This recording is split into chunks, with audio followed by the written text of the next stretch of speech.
Buenos días y bienvenidos a Ampliación de Noticias. Son las 8:04 de la mañana del martes 2 de abril. Comenzamos nuestro programa hoy con Ricardo Gómez Palma. Ricardo, buenos días. ¿Qué tal, Fernando? Un gusto estar contigo. Patricia del Río va a regresar mañana. Hay un pequeño problema de salud ahí que está resolviendo. Pero de inmediato revisamos los temas urgentes que tenemos siempre aquí en Ampliación de Noticias. Comenzando con las conmemoraciones que hay que asumir, Día del Abogado. Así que nosotros en RPP, que recibimos con mucha frecuencia abogados que nos ayudan para comprender el marco normativo de nuestro país y los procedimientos tan complejos que tenemos en tantos casos judiciales y otros, un saludo a este gremio integrado por decenas de miles de peruanos en todas nuestras regiones. Lo que no quiere decir que de vez en cuando Los tienen problemas, ¿no? También hacer algunas críticas. Los hermanos Chávez Sotelo, por ejemplo, son abogados. Son abogados. Y hay problemas, muchos otros que la lista sería larga nombrar. Pero en todo caso, un saludo. Hay que recordar que este día ha sido conmemorado con motivo del aniversario del abogado Francisco García Calderón, nacido a principios del siglo XIX y que fue presidente del Perú cautivo y llevado a Chile durante la infausta Guerra del Pacífico. Destaquemos más bien aquí, si se ha hecho mención de malos abogados, destaquemos más bien la labor muchas veces silenciosa, pero permanente, de los muy buenos abogados que trabajan en bien de nuestra sociedad. En todo caso, otro aniversario, pero esta vez 32º, es el de la creación del Ministerio de Defensa. Cuando yo era joven, recuerdo que se llamaba Ministerio de Guerra y que habían simultáneamente otros dos ministerios. Ministerio de Marina y del Aire. Y de la Fuerza Aérea. Claro. Se unificaron en el año 87, era la plena época de la lucha contra el terrorismo, y desde hace 32 años tenemos un Ministerio de Defensa que ha ido profundizando sus relaciones con la sociedad civil y adquiriendo un cariño de los ciudadanos que se vio un poco perjudicado por el gobierno militar, que duró 12 años, hay que decirlo también. En los últimos días hemos asistido a varios operativos donde la Fuerza Armada ha jugado un rol eminente.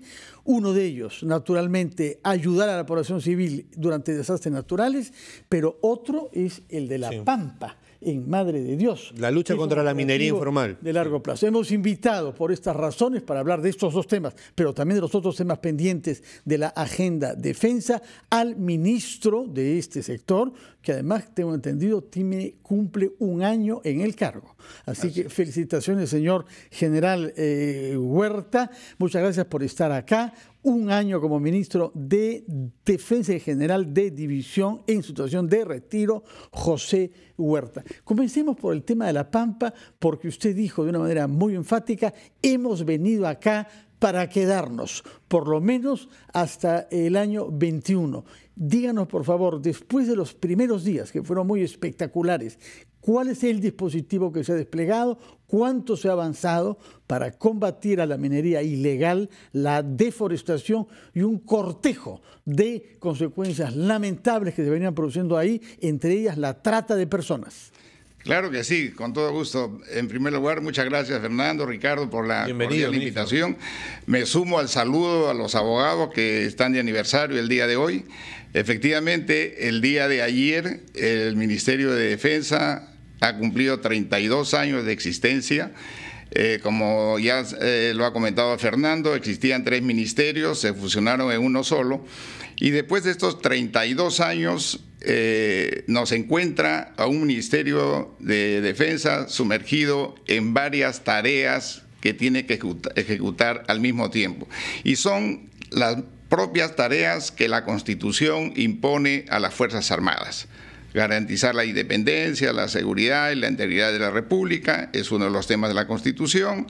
Participar en el desarrollo nacional, participar en la gestión de riesgo de desastres, proporcionar apoyo a la Policía Nacional en el orden interno y finalmente apoyar la política exterior de la República. Estamos trabajando en todos los frentes al mismo tiempo, por eso que creo que debemos todos los que trabajamos en el Ministerio de Defensa sentirnos orgullosos de que estamos trabajando por el país, no solamente en una parte que es la que hace muchos años se centraban solamente en el frente externo. Ahora estamos trabajando en muchos aspectos, como usted muy bien lo ha destacado. El tema de la gestión de riesgo de desastres es un tema que ya desde la participación en el Niño Costero el año 87 fue muy destacada y reconocida por la sociedad. Hemos seguido en el mismo ritmo este año y el año pasado hemos tenido también una destacada participación.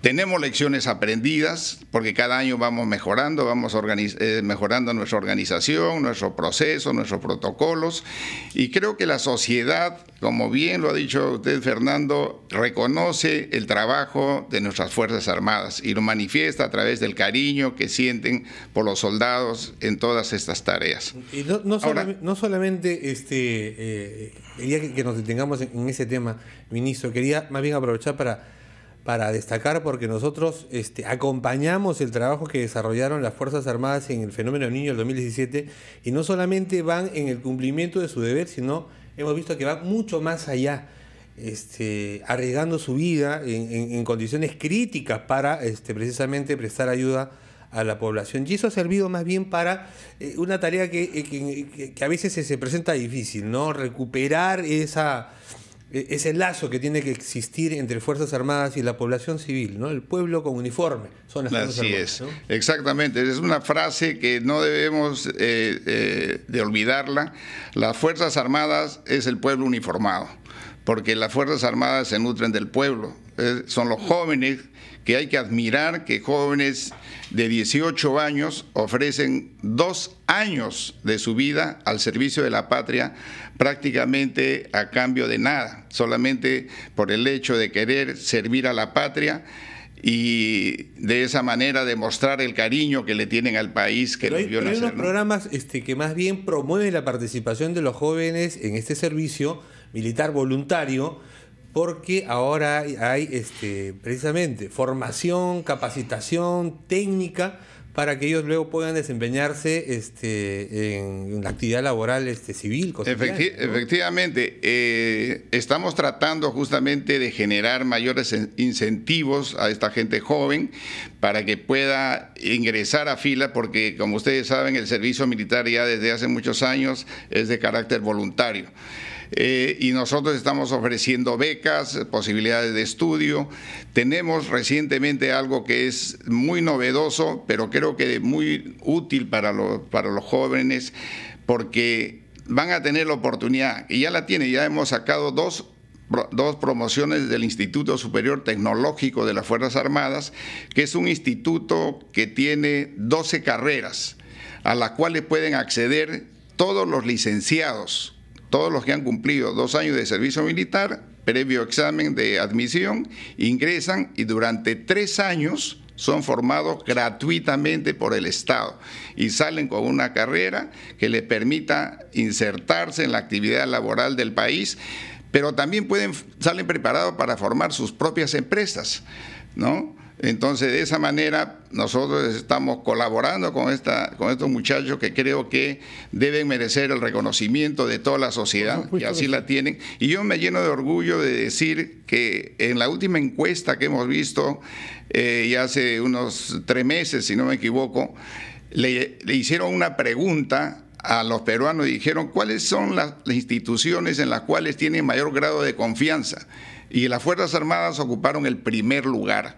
Eso quiere decir que es un reconocimiento a esta esforzada labor de los jóvenes soldados que participan en gestión de riesgo de desastre particularmente. Es una tarea no solo del verano, de la época de lluvias, es prácticamente de todo el año, porque el país es un país muy especial. Hay emergencias durante todo el año, porque de las lluvias pasamos a las nevadas, de las heladas y después a los incendios forestales y así volvemos. Pero yo quisiera volver al tema de la Pampa. Cuando no hay terremotos. Sí, quisiera volver al tema de la Pampa, porque para nosotros el tema de la Pampa es un tema importante, porque es un tema emblemático, es un tema que ha significado para el Perú una actividad de mucho valor. Y sobre todo hay que destacar la decisión del gobierno de ingresar a una zona de cerca de 11.000 hectáreas que venían siendo deforestadas por la minería ilegal y con el, además, adicional de que malograban el terreno, la zona, no solo la deforestaban, sino que la dejaban inservible por el uso del mercurio. Ahora, nosotros hemos decidido ingresar en un plan que lo hemos hecho, lo hemos estructurado detenidamente, ¿no? Nos hemos demorado varios meses en preparar este plan, de manera que se ha estructurado en 3 etapas.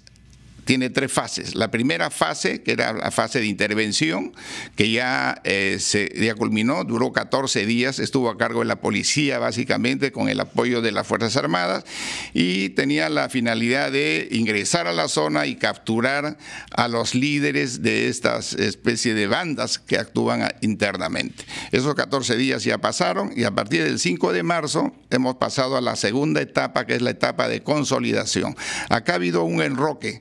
Ya las Fuerzas Armadas, el Ejército particularmente, ha ingresado a reemplazar a la policía y hemos ocupado gran parte del terreno con 3 bases, que le hemos llamado bases de protección de la Amazonía, y se van a quedar con esos nombres, para lo cual nosotros previamente hemos desplazado a una brigada del sur de Tacna y la hemos instalado en Puerto Maldonado, y esa brigada la hemos denominado igualmente Brigada de Protección de la Amazonía, y eso va a quedar permanentemente. O sea, vamos a tener es una intervención temporal, eso va a quedar para siempre. Esa organización va a quedar para siempre, porque siempre estaremos nosotros expuestos a tener este tema de deforestación. Luego en la zona. hay una tercera etapa. Y en la tercera etapa es la fase ya de sostenimiento, en la cual pensamos quedarnos hasta el 2021. Bueno, general, nosotros hacemos una pausa, seguimos conversando con usted. Con todo gusto. Queremos que el conjunto de las actividades de la Fuerza Armada queden claramente definidas. Tengo entendido que están a punto de publicar un libro blanco, una versión actualizada, en donde hay un concepto de la estrategia de seguridad de largo plazo. Nos va a hablar sobre ese libro y después hablaremos sobre temas como lucha contra el terrorismo y fronteras de nuestro país. Primero vamos a la pausa, luego procedemos nuestra entrevista con el ministro de Defensa, general en situación de retiro, José Huerta.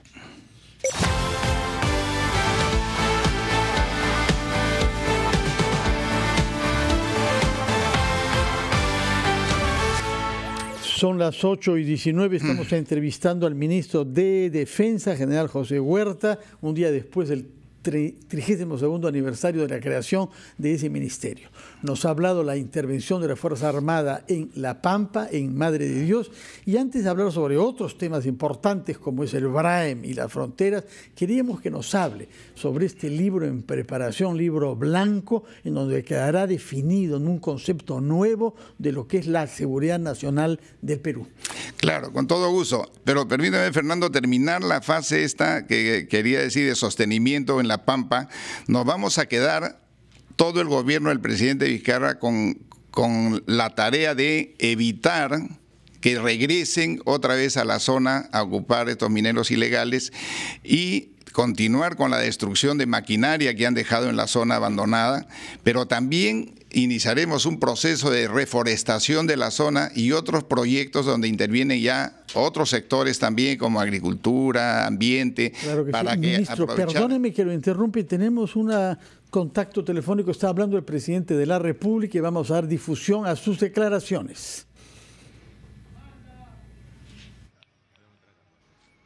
Esta inercia que nos lleva a la informalidad, que pensamos que por ser informal es más fácil y más barato, pero no, pues hay que dar los precios de la informalidad que todos tenemos que cambiar. Y aquí, trabajando con formalidad como corresponde, tenemos los resultados aquí en la vivienda de la señora Consuelo, donde vive pues sus 2 hijos, Uber y John, y que nos han atendido y nos han acogido tan amablemente en su vivienda. He tenido el honor de recibir la invitación de un desayuno de la señora Consuelo. Hemos desayunado, almorzado todavía no, será para la próxima, el almuerzo, para la próxima. Ha sido un desayuno en su mesa, compartiendo su alegría, su entusiasmo, que nos indica y nos demuestra cómo es el peruano, que a pesar de las adversidades, John sale adelante. Se vino hace 7 meses, 7 años, se vino de Tarma. Él es de Tarma, no es de acá, pero se vino buscándose un futuro, vino a buscar a su mamá, se juntó con ella y solito comenzó a afrontar la vida preparando su gelatina. Y le digo todo el año, no, gelatina es cuando hace calor. Cuando hace frío en invierno es mazamorra, calentita. Cómo rápidamente y puede y sostenerse él y sostener a su madre. Y ahora con la facilidad de tener una cocina que le va a dar más seguridad, pero que le va a reducir el costo de la producción de su gelatina, que su canchita, y como dice, puede hacer ahora queques, tortas. Yo estoy seguro que va a progresar poco a poco. Es lo que queremos, darles como gobierno, darles como Estado facilidades para que las familias progresen. Y si progresan y tienen alegría y felicidad, esa alegría y felicidad la compartimos todos. Así que hay mucho por hacer. Yo estoy muy contento de estar aquí en tu casa, John. He venido invitado, pero después del desayuno me ha dado su folder de pedidos. Pero pedidos para mi Perú, no pedidos para él, pedidos para mi Perú. Que vamos a trabajar de la mano con el alcalde. Así que...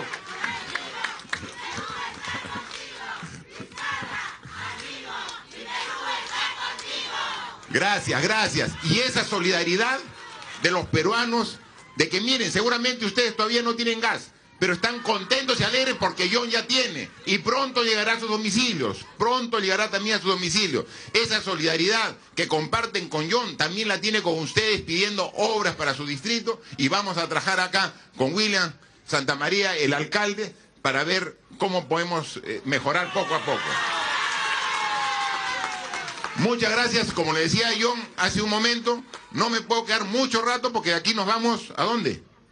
Arequipa. Tenemos hoy día una jornada de trabajo en Arequipa y así tenemos que recorrer todo el país atendiendo sus problemas, sus necesidades, pero siempre cercanos a la gente, cercanos a ustedes, que son a los que nos debemos y por los cuales trabajamos día a día con todo el esfuerzo que ustedes se merecen. Muchas gracias. Muchas gracias, señor presidente de la República, Martín Vizcarra, quien además... Bueno, hemos escuchado palabras del presidente de la República pronunciadas en el distrito Chalaco de Mi Perú. Uno nuevo. A propósito de la... Sí, creado recientemente como una escisión de Ventanilla. Sí. Y lo que estaba haciendo es participar en obras de difusión del gas para uso doméstico. Y ha estado en contacto con familias locales a las que se ha dirigido, anunciando que desde ahí viajará a Arequipa. Regresamos nosotros a nuestra entrevista con el ministro de Defensa, general José Huerta, al cual habíamos preguntado sobre el libro blanco que está en preparación y que creo debe ser publicado en junio para que todos los peruanos sabemos cómo piensa la Fuerza Armada, que es su trabajo de mediano y largo plazo. Así es, Fernando. Efectivamente, todos los países tienen un libro blanco, ¿no? Los libros blancos tienen por finalidad transparentar la política del Estado en temas de seguridad y defensa nacional. Esto es parte de las medidas de confianza mutua que desde hace muchos años se establecieron entre los países para mostrar sobre la mesa cuál es la estrategia de seguridad de cada uno y evitar que los países estén pendientes de que puedan ser de repente agredidos por el vecino y temas de ese tipo. Ya esa etapa pasó. Ahora, ¿superada? ¿Perdón? Es una etapa superada. Yo considero que en América del Sur es una etapa superada y lo digo con toda seguridad porque los temas que más conflicto hay entre los países son normalmente los temas limítrofes. Los temas de límites, por ejemplo, en el Perú están saneados con todos los países. He tenido la oportunidad de reunirme personalmente con cada uno de los ministros de defensa de los países limítrofes para coordinar acciones porque vemos que las amenazas que tenemos los países hoy en día son las mismas y todas son de carácter transnacional. Por lo tanto... El crimen no tiene fronteras, el narcotráfico, ministro, que es la lacra, el cáncer de Latinoamérica, no tiene fronteras y opera en nuestro país, en la zona del Brain, en un fenómeno que para nosotros ha resultado complejo de resolver porque está asociado además al terrorismo, el narcoterrorismo en la zona del Brain. Sí. Por eso amplios territorios de esa zona de nuestro país estaban declarados en emergencia casi permanentemente. Lo que sabemos es que hay distritos, hay localidades del Brain que ya están dejando de declararse zonas en emergencia. ¿A qué se debe? Y si es que este año, ministro, esa es la pregunta directa, van a seguir más distritos de la zona del Brain siendo liberados de esa condición de estado de emergencia. Sí, esta es una buena noticia que quisiera anunciarla, porque es una muestra del avance que vamos logrando en la lucha contra el terrorismo. Ustedes saben que el estado de emergencia en el BRAEN está en función al terrorismo, no al narcotráfico, en función al espacio que ocupa el terrorismo. Entonces, este espacio ha ido reduciéndose. Y para que tengan idea, cuando asumimos el gobierno con el presidente Vizcarra, había 63 distritos de la zona del BRAE en estado de emergencia.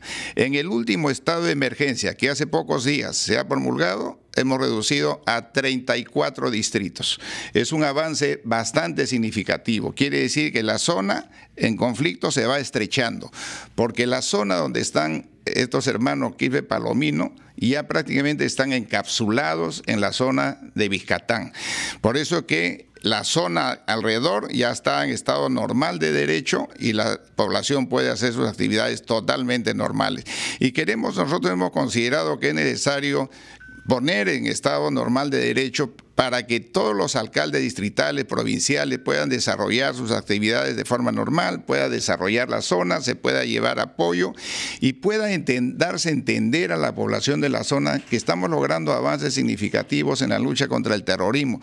Si bien es cierto, no son visibles porque no se puede divulgar la estrategia que nosotros tenemos, pero cada año nosotros hacemos una evaluación de los resultados obtenidos, tenemos ciertos indicadores que nos permite ver cómo avanzamos. Uno de los indicadores justamente es la cantidad de distritos en estado de emergencia para medir el avance. ¿Y se sigue participando de estas patrullas mixtas, Fuerzas Armadas y Policía Nacional? Sí, tiene que ser así, porque si bien es cierto, está en estado de emergencia la zona, nosotros actuamos conjuntamente con la policía para tener el amparo legal en caso nos encontremos con delincuentes narcotraficantes que también actúan en la zona. Y si nosotros queremos detenerlos o intervenir, es a través de la policía que integran las patrullas que trabajan conjuntamente. Tarea fundamental. Antes de que nos vence el tiempo, general, que usted sabe mejor que nadie, corre rápidamente. Sí, muy rápido. Quisiera que diga una palabra sobre el compromiso en las acciones sociales. Ustedes forman parte de la lucha contra la anemia, porque al final, cuando la sociedad requiere presencia en todas las zonas de nuestro territorio, hay ahí soldados. Ahí volteamos a ver a militares. Fuerzas Armadas. Cuéntenos, por favor, algunos conocen las PIA, que son estas plataformas itinerantes fluviales en la Amazonía, que van para salud, educación, para dar un DNI, identidad nacional, pero hay además la lucha en general por el respaldo a los programas sociales que su ministerio impulsa, y la gente conoce poco eso. Sí, efectivamente, las Fuerzas Armadas actúan en provecho prácticamente de todos los ministerios sociales, no solamente con el apoyo que le podemos dar a través de los medios aéreos, sino también, increíblemente, todo el mundo pensará, pero ¿qué tienen que hacer las Fuerzas Armadas con la lucha contra la anemia? Por supuesto que tenemos que ver mucho. En principio no podemos permitir que el país tenga 42% de anemia en el Perú, promedio. Y la meta del gobierno es tratar de reducirla a menos del 20%, porque países que tienen más del 20% ya están en riesgo. Por lo tanto, nosotros ¿cómo aportamos? Transportando los micronutrientes, transportando las medicinas, transportando alimentos especiales que necesitan los sitios más apartados para llevar a los niños, y sobre todo trabajamos con nuestros soldados haciendo una campaña casa por casa. Vamos a retomar otra vez la campaña que hicimos el año pasado, en la cual soldados nuestros escogieron un distrito, iban casa por casa, previamente preparados ellos, por supuesto, a enseñar a la madre de familia, a decirle qué es la anemia, cómo se combate la anemia, cómo debe alimentar a sus hijos.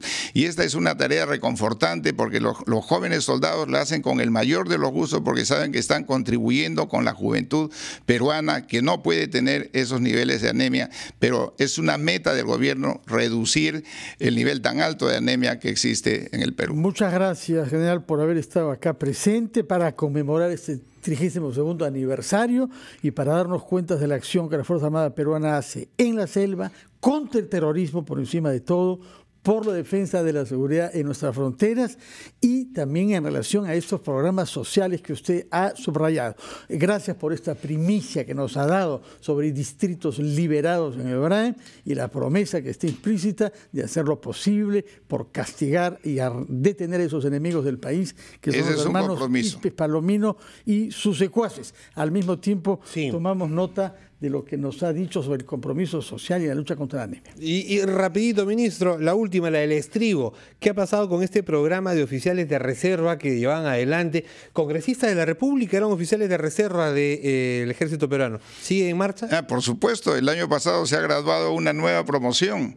Todos los años sale una promoción, así que estás invitado, Ricardo, a participar. Fernando, por favor, a graduarse como oficiales de reserva.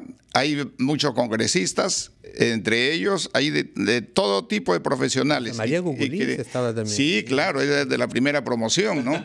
Entonces, todos los años estamos haciendo esta actividad para poder contar también con profesionales que conozcan cómo es la vida militar.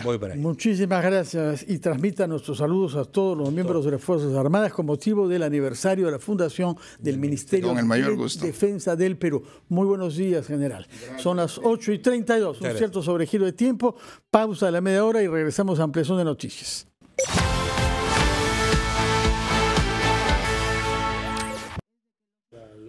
8:38 recibimos al congresista Alberto Quintanilla, representante por Puno, miembro de Nuevo Perú. Señor Quintanilla, tiene una tarde muy ocupada usted, porque a las 5 de la tarde, junto a los compañeros de su bancada, se reúne con el primer ministro. Queríamos que nos diga qué le piensan proponer, pero antes de eso, a las 3 de la tarde, como miembro de la Comisión de Levantamiento de Inmunidad Parlamentaria, tiene que ver el discutido caso del general retirado Edwin Donaire, condenado por la justicia por robo de gasolina al ejército peruano. Buenos días. Bienvenido, congresista. Gracias. En el segundo caso del congresista Donaire, nosotros somos de la posición firme de que eso está resuelto en la Constitución. Esa es una decisión que corresponde al Poder Judicial. Y ya la Corte Suprema en 2 oportunidades solicitó que se autorice su encarcelamiento. Creo que en el futuro debe modificarse y estas decisiones de levantamiento de inmunidad deben ser del Poder Judicial a través de la Corte Suprema y no del Congreso. En el tema primero, efectivamente hoy a las 5 de la tarde tenemos... En todo caso, ustedes ya saben cómo va a votar usted, pero ¿qué prevé usted que esta comisión decida? Porque se han visto algunas maniobras dilatorias y el tiempo corre y hay otras personas de la misma causa que están en la prisión, mientras que el señor Donaire no lo está porque es congresista. Exacto, hay 8 coacusados que están en un proceso, algunos ya condenados y presos y otros todavía están por ser capturados. O sea, los que hay son presos, prófugos y congresistas. Y congresistas, exacto. Es una mala combinación. Es una vergüenza realmente. Nosotros hemos decidido ya que eso es un tema de la Corte Suprema y vamos a plantear. Lo que está planteándose como una fórmula dilatoria es iniciar un trámite que primero hoy día se vote la admisión, se admite y luego en la siguiente reunión se discute, se vota y luego se decide. O sea, 3 sesiones en lo que en mi opinión ya debía ser solo una, en la cual se diga que se autoriza su encarcelamiento, la Suprema lo ha decidido y ratificaron el Pleno y punto. En fin, ojalá que se pueda acelerar. Y en el primer tema, el tema de la reunión hoy día a las 5 con el Premier o el presidente del Consejo de Ministros del Solar, nosotros vamos a plantearle que tiene que iniciarse de forma definitiva un conjunto de reformas. La reforma político-electoral, tenemos el informe de Tuesta, proseguir con la reforma judicial que esté estancada en el Congreso de la República y hay un compromiso de nosotros vamos a exigirle al Congreso que agende estos temas y una vez lo resuelva. Y también ir a una reformulación del sistema de concesiones y de contrataciones en el Estado, que son en el fondo el problema en parte del régimen y el conflicto de las bambas, ¿no? Porque hay una situación en la cual el Estado prácticamente abdica de su patrimonio, renuncia a él y se lo entrega al concesionario, el concesionario libremente decide qué hacer y se dice en acuerdo con el sector privado. Y el Estado ha renunciado a su papel arbitral, a su papel de poner orden en los conflictos entre particulares. No podemos tener un proceso de expropiación y de saneamiento de terrenos para construir una carretera que demoren años. Eso debe demorar un par de meses y aplicarse uniformemente a toda la carretera, no negociar 100 veces, ¿no? Tramo por tramo se va a negociar y eso no puede ser porque, bueno, en fin, usted sabe, hay tramos que justifican ser negociados en forma particular, pero también debe haber una política más decidida de árbitro del Estado. El problema es que cuando el Estado toma parte por una de las partes, y el Estado en el Perú viene tomando parte por el sector empresarial y perjudica a los comuneros, no hay posibilidad de acuerdo. Pero es que el Estado no puede ser árbitro, el Estado tiene que decir cómo se hacen las cosas, tanto al privado como a la comunidad, a la sociedad. ¿No? Exacto, no es árbitro la palabra exacta, sino es rector. El rector, exactamente. Es decir, a ver, señores, usted me hace esto y ustedes hacen esto. Y eso decidirlo en forma rápida y procedimientos rápidos, ¿no?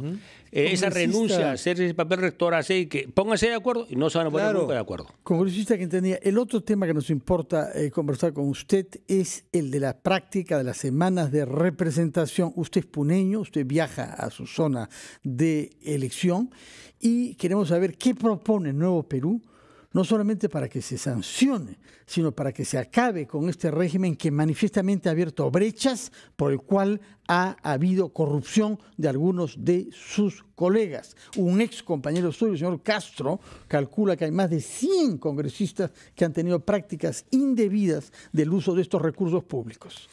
Bueno, nosotros hemos planteado un proyecto de ley, porque tiene que ser así, de regulación de la representación parlamentaria.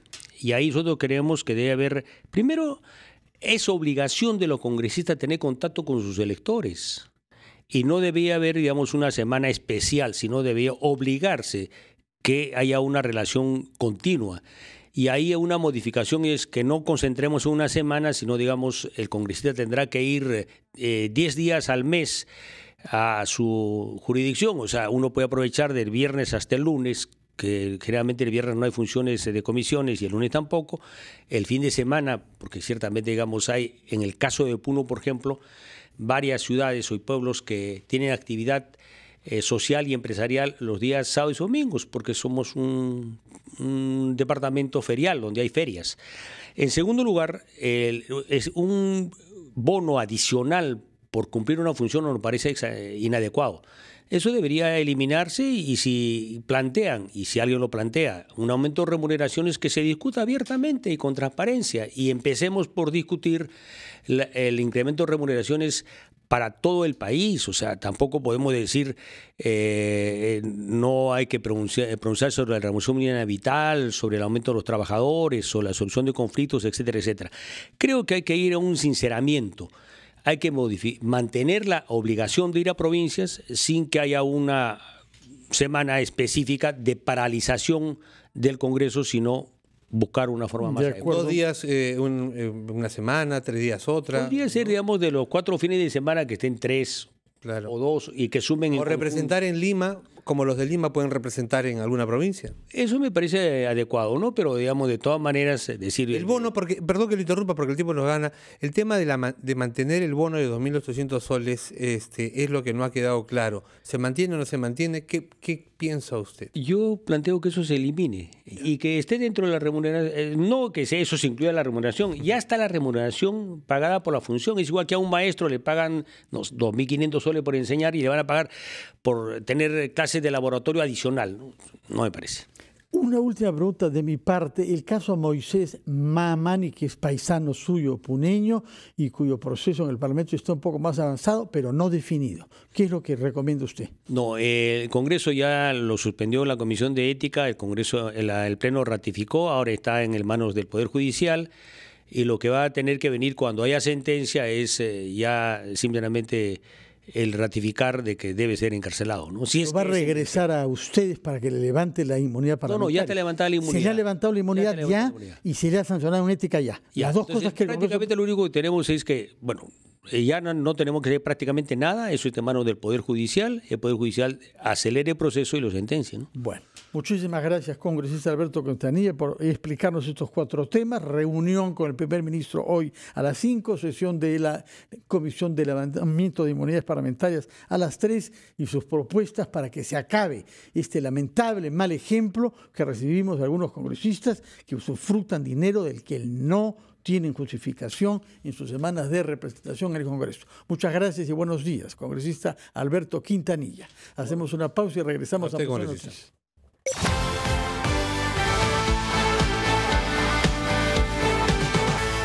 Son las 8 de la mañana con 51 minutos. Estamos de regreso en Ampliación de Noticias. Nos vamos al Congreso de la República. Vamos al Congreso de la República, tomamos contacto de inmediato con nuestro compañero de labores, Carlos Villarreal, porque esta mañana, para las 8, Fernando, se había citado a la Comisión de Transportes y Comunicaciones, que preside el congresista William Monterola, a la jefa de la SUTRAM, al alcalde del distrito de San Martín de Porres, lugar donde ocurrió esta tragedia, y al alcalde de Lima también, el señor Jorge Muñoz, que todos habían confirmado su asistencia. Carlos, adelante, buenos días. Ricardo, muy buenos días amigos oyentes y televidentes. Bueno, como bien tú lo habías dicho, pese a que habían sido citados y habían confirmado su presencia, no asisten ni el alcalde de Lima, Jorge Muñoz, ni el alcalde de San Martín de Porres, Julio Chávez, en esta sesión por el accidente ocurrido en la noche del domingo último en un terminal informal de San Martín de Porres, que causó la muerte de 17 personas en un incendio en bus interprovincial. El alcalde de Lima ha derivado esta labor a 2 integrantes, 2 funcionarios. No hay hasta el momento una confirmación del por qué no asisten a esta sesión. Patricia Cama es la jefa de la Superintendencia de Transporte Terrestre. Ella sí está presente, ha hecho una exposición de las medidas asumidas por SUTRAN, entre ellas la denuncia penal contra los propietarios de la empresa de transportes a la que pertenecía el bus incendiado, también contra los choferes, y un plazo que se ha dado a esta empresa para que levante una serie de observaciones y denuncias. Si es que esto no ocurre, en el plazo de 90 días se cancelará definitivamente la autorización de funcionamiento de la referida empresa de transportes.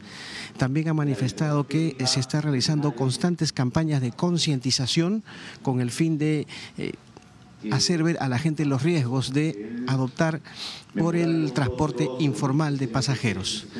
Bueno, así se desarrolla esta sesión. Interviene en estos momentos un funcionario del Ministerio de Transportes y Comunicaciones. Vamos a regresar con más información en cualquier momento desde el Congreso de la República. Adelante, estudios. Gracias, Carlos. Ha iniciado la sesión de la Comisión de Transportes y Comunicaciones del Congreso. Esta mañana William Monterola nos decía que los alcaldes de Lima, Jorge Muñoz, y de San Martín de Porres habían confirmado su asistencia, no están presentes en esta audiencia.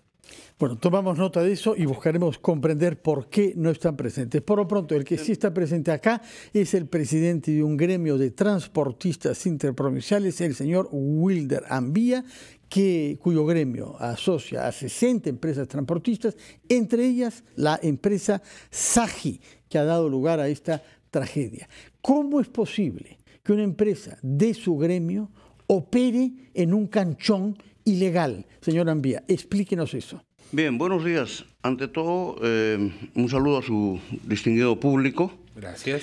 Y antes que nada, me solidarizo a nombre personal y a nombre de mi institución con los familiares de los deudos. Sí. Es muy importante decirlo esto porque nosotros, lógicamente, nuestra principal preocupación es el público y ellos se merecen nuestro respeto, se merecen en todo momento nuestro aprecio por las preferencias que tenemos en los servicios que nos toman. Bien, nosotros hemos llegado a dar a estos lugares, como ustedes lo dicen, unos canchones que probablemente no hayan tenido la autorización debida. No, probablemente no. Hable claro, por favor. No tenía autorización. Mire usted, ayer el ministro de Transportes, en una entrevista en esta misma, con este mismo medio de comunicación, decía que el Ministerio de Transportes no había otorgado la autorización para funcionamiento como terminal terrestre del canchón donde se produjo el incidente. Y acá tengo un documento que se lo voy a mostrar, donde contradice plenamente la afirmación del ministro. A ver, este es un certificado, permítame, de habilitación técnica de terminal terrestre emitido por la Dirección General de Transporte Terrestre, que certifica que una infraestructura ha sido habilitada para ser usada en el servicio de transporte público. Esto tiene fecha de 2018, julio del 2018. Pero, señor Ambía, así es. Siendo esto cierto, tiene la firma del señor Paul Concha Ravilla, director general de Transporte Terrestre del Ministerio, en julio del año pasado. Ese espacio, ese terminal, fue clausurado por la municipalidad en febrero de este año. Bien, también tenemos entendido esto. Debido a esta autorización, lógicamente los propietarios de ese corralón iniciaron una inversión inicial en acondicionar el terminal. Empezaron a levantar algunos ambientes para poder vender boletos y probablemente para poder permitir... Los boletos se vendían en la calle, en mesitas, señor. Por eso voy. Entonces, ¿qué es lo que pasa? Al mismo tiempo iniciaron su gestión, probablemente en la municipalidad. Estábamos en ese interín. ¿Está usted justificando que el BUSAG haya operado en ese canchón? ¿Sabe por qué? Porque en este momento todas las 60 empresas efectivamente estamos operando en plena vía pública. Pero hay un terrapuerto que se ha inaugurado. Ustedes se supone que trabajan en Marco Polo Fiori, en donde hay algunas garantías y un control. El canchón desde el que operaba este bus y en donde tomaba gasolina de una manera sumamente extraña, manifiestamente había sido clausurado por la municipalidad. Eso es lo que nos ha dicho el alcalde de San Martín de Porres ayer. ¿Quiere usted justificar lo que la empresa SAGE ha hecho ayer? No, no, de ninguna manera. Parece, de ninguna manera. Le voy a demostrar. La Municipalidad de San Martín de Porres le otorga el permiso o la licencia de funcionamiento a la empresa de transportes Marco Polo Flores en el terminal, ¿de acuerdo? Y aquí está la licencia de funcionamiento. De terminal, licencia, a nosotros nos hacen el alquiler, a todos los empresarios, nos alquilan los counters que tenían dentro de las instalaciones del terminal. Y con ese contrato hemos venido operando durante un año. Pero resulta que la nueva administración, ¿no es cierto?, en el mes de enero, como usted dice, le cierra el terminal Marco Polo Flores bajo el argumento de que el terminal está ubicado en una zona y no contaba con el certificado de habilitación urbana. Bueno, señor Ambía, vamos a ir a una pausa, a reponernos esta actitud que nos sorprende. Hasta el momento todo el mundo era unánime para condenar la informalidad. Usted está explicando que no había informalidad, sino que había una actitud perfectamente legal de que ellos operen ahí. Vamos a tratar de comprender eso. Retomamos nuestra entrevista después de los titulares de la hora, por favor.